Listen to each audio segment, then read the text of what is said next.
Today is Tuesday, May 27th. We are at American Sealcoat, witnessing a large volume petroleum discharge coming off of this facility, flowing downstream.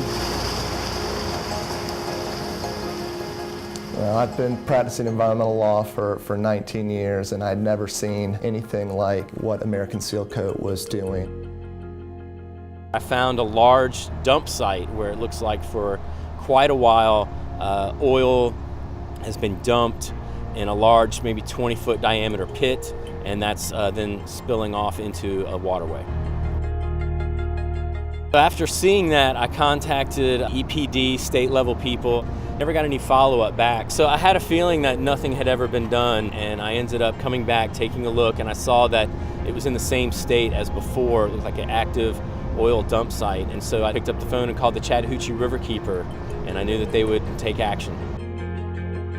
We were at the initial stages of our new program, Protecting Streams and Communities from Industrial Stormwater Pollution. When we started kind of digging around and looking at what facilities were complying, we found that there were hundreds throughout the watershed that had never gone through the process to actually get a permit.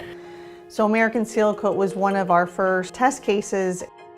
The state agency that's charged with enforcing our environmental laws is the Environmental Protection Division of the Department of Natural Resources. And for industrial stormwater enforcement, they have 2 people in the entire state. There are over 3,000 permitted facilities in the state. The U.S. Environmental Protection Agency Region 4 has 3 people for 8 states of a similar program. Most of the facilities that we work with work very proactively with Chattahoochee Riverkeeper. Unfortunately, we come across an operator from time to time that absolutely refuses to do the right thing, and that was the case here with American Sealcoat. We're flying high above the Chattahoochee River just south of Interstate 20 to show you how a creek in these woods connects our water supply with what used to be American Sealcoat Manufacturing. The business is shut down now, but what it left behind is evidence of its costly contamination. They have made it very clear that they are not going to stick around and clean up all of that oily material. So the Riverkeeper is now suing the company. What was really shocking to us was how there was really no mechanism to hold these people accountable on a state level. He puts a lot of time and resources, his whole team does, into holding these folks accountable. After the lawsuit was filed, we did extensive testing of the soils. The compounds that are in these materials, the seal coat, are known as polycyclic aromatic hydrocarbons.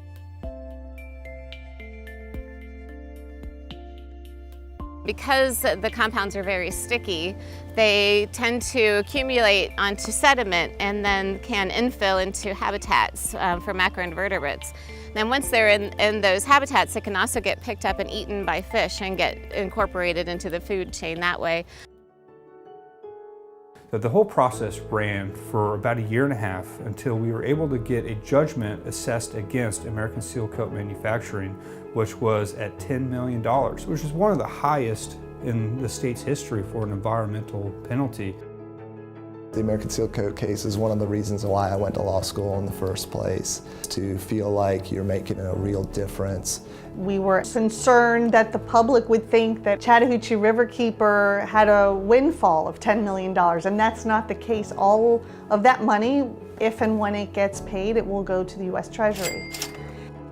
So we were pleased with the $10 million judgment, but we knew we still had to continue to resolve the case, and that meant requiring the landlord to do the appropriate cleanup.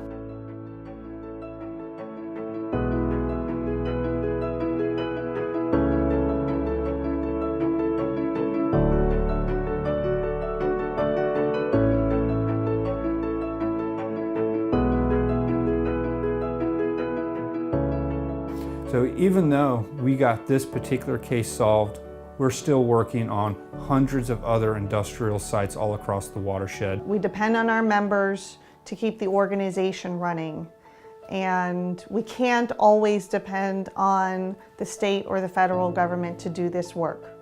Chattahoochee River is our local drinking water supply, and we need to have a real hand in making sure that it's clean and safe.